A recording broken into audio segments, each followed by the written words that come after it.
of. And it is Sam Kennedy, the president of the Boston Red Sox, who joins us this morning. Hey, Sam. Morning, guys. Well, you just heard the audio. There not a lot of guys other than me that were in on this Roman Anthony thing early. But when everybody was whining and complaining, trade deadline time, I said, hold on and wait a second. And you got this deal done. And Sam, I'm sure you're excited. And I'm wondering how long had this been going on for a while? How long were you guys talking about this? Well, we've had it is an exciting thing for the franchise. We've had a desire to have a long-term deal with Roman for a while. We actually had some initial conversations back at the winter meetings in Dallas, and then those conversations continued through spring training.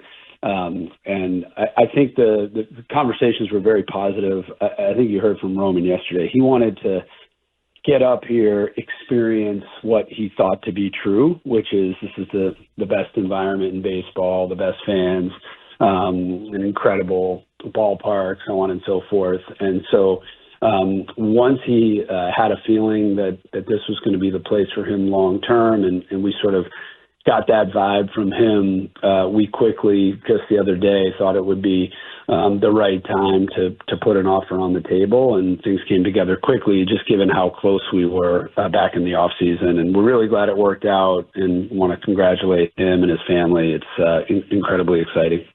Sam, I thought it was important, your emphasis to fans about how you guys want them to be able to fall in love with your stars, that it was okay to fall in love with your star players. Because looking at the past, whether it was Mookie or even Kyle Schwarber or Xander, when people buy their jerseys and, the next season they're gone, fans are upset. Was that an emphasis for you guys behind closed doors, talking in meetings to make sure that the people that the fans love, you guys are able to lock up for the long term? It is. It's such an important part of Red Sox Nation and what we're trying to build here. I mean, Greg and I are old. Sorry, Greg, to bring you into this, but we grew up, falling in love with Dwight Evans and Jim Rice and Freddie Lynn and Rick Burleson and Carlton Fisk, and when guys moved on, just from as a fan, it hurts because these are the guys that you really grow up rooting for, and then if they move on to other teams, it's really hard. And we've had ups and downs over 2.5 decades of keeping homegrown stars, and when you lose them, it does hurt. And so we wanted to send a message and remind everyone that the goal is to draft well, develop our players well, and then do everything in our power to extend the players who, as you heard from Roman, who want to be here. Number one, I think that's something that we need to do a better job of going forward. And you learn, look, we've made a lot of mistakes in the past. You want guys who want to be here. This place isn't for everybody, but you heard Roman's passion about this place and the fan base and the ballpark, and that's what we're looking for when we do these long-term deals. Sam, you've been in the negotiating room with many of these guys, and you talk about homegrown. How much does it help on the second go-round, second contract, when you've shown them love on that first deal, like you've done with Roman Anthony, Christian Campbell, Ceddanne Rafaela? How much does that help you getting a deal done on the second one? I think it helps a lot. I mean, once you experience Fenway and hopefully the sort of family-like culture that we try to establish and being player-centric and helping our players on the field and, importantly, off the field and helping their families is really important. It really mattered. I think about extensions and discussions that we had with David Ortiz and Tim Wakefield. Guys that, Dustin Pedroia, for example, he was probably the most stark reminder. We extended him mid-season, and he was very clear, like Roman was yesterday. I mean, Roman reminded me of that Pedroia press conference all those years ago where he said, listen, there may have been other opportunities, but this is where I want to be. And that matters in Boston. So it's really important to do everything we can to to show our players the support, and that it's the organization, but it's also the fan base. I mean, the energy, the vibe in the ballpark the last couple weeks has just been extraordinary, and that's a credit to our fans. It's just been great. We were just talking about Alex Bregman. Is it the organization's desire to get something done with him long term? I mean, listen, I said this yesterday. He has been just everything we thought he would be and more. He's obviously been injured, and coming back from that, he's performed well on the field, off the field. He's been extraordinary, and like all these things, we don't talk about contract situations publicly, but he's been amazing. He's been a leader. He's been incredible in such a short period of time. Sam, what's been the difference this year from where you sit in that there had been a bit of a swoon following inactive deadlines in years past, whereas this year, up until last night, you'd won 7 in a row? Well, I think, Chris, we've played just better at Fenway Park. I mean, we have to build rosters and teams that are designed to take advantage of the unique nature of Fenway.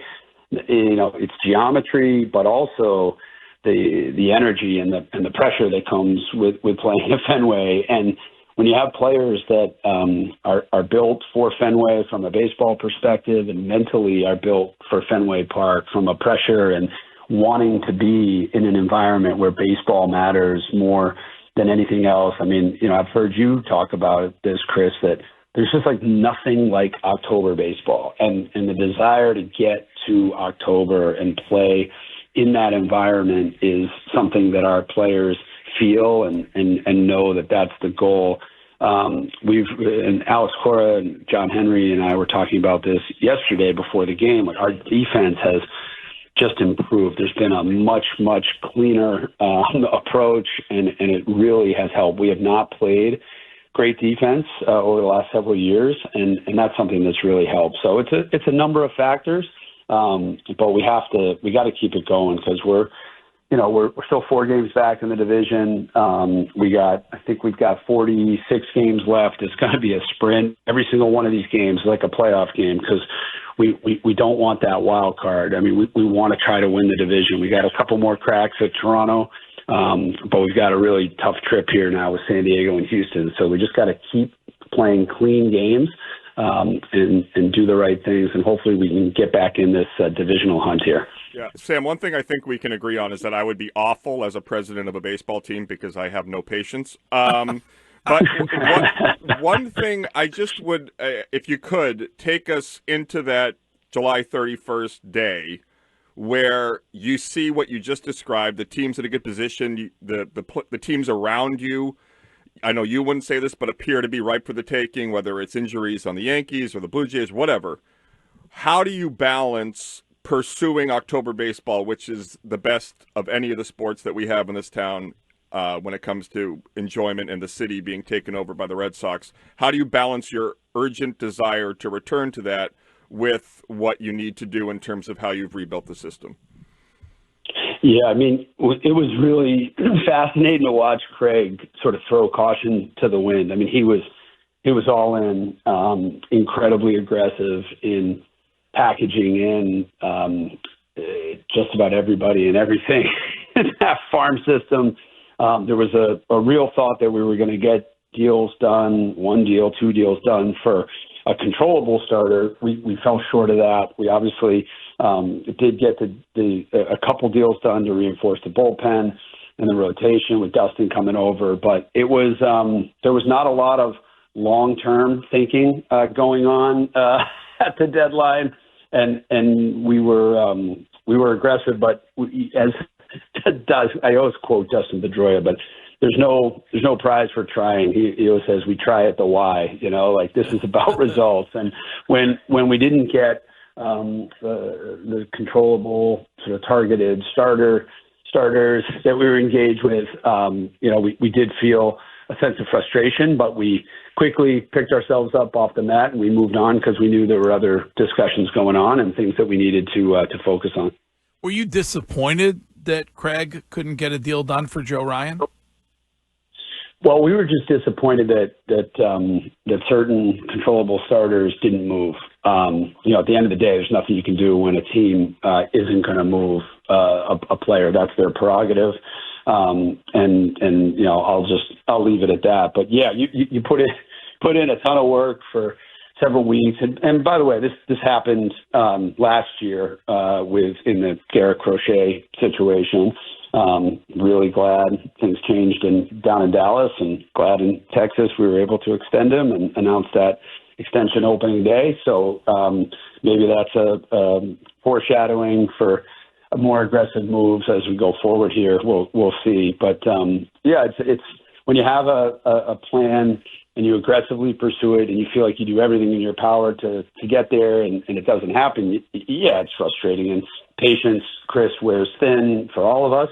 But that said, we have a really great team that we're excited about. And we came out of the trade deadline over the weekend against Houston and won that series, swept that series, won the series against Kansas City. Now we got to go win a series in San Diego. It's going to be a raucous environment out there.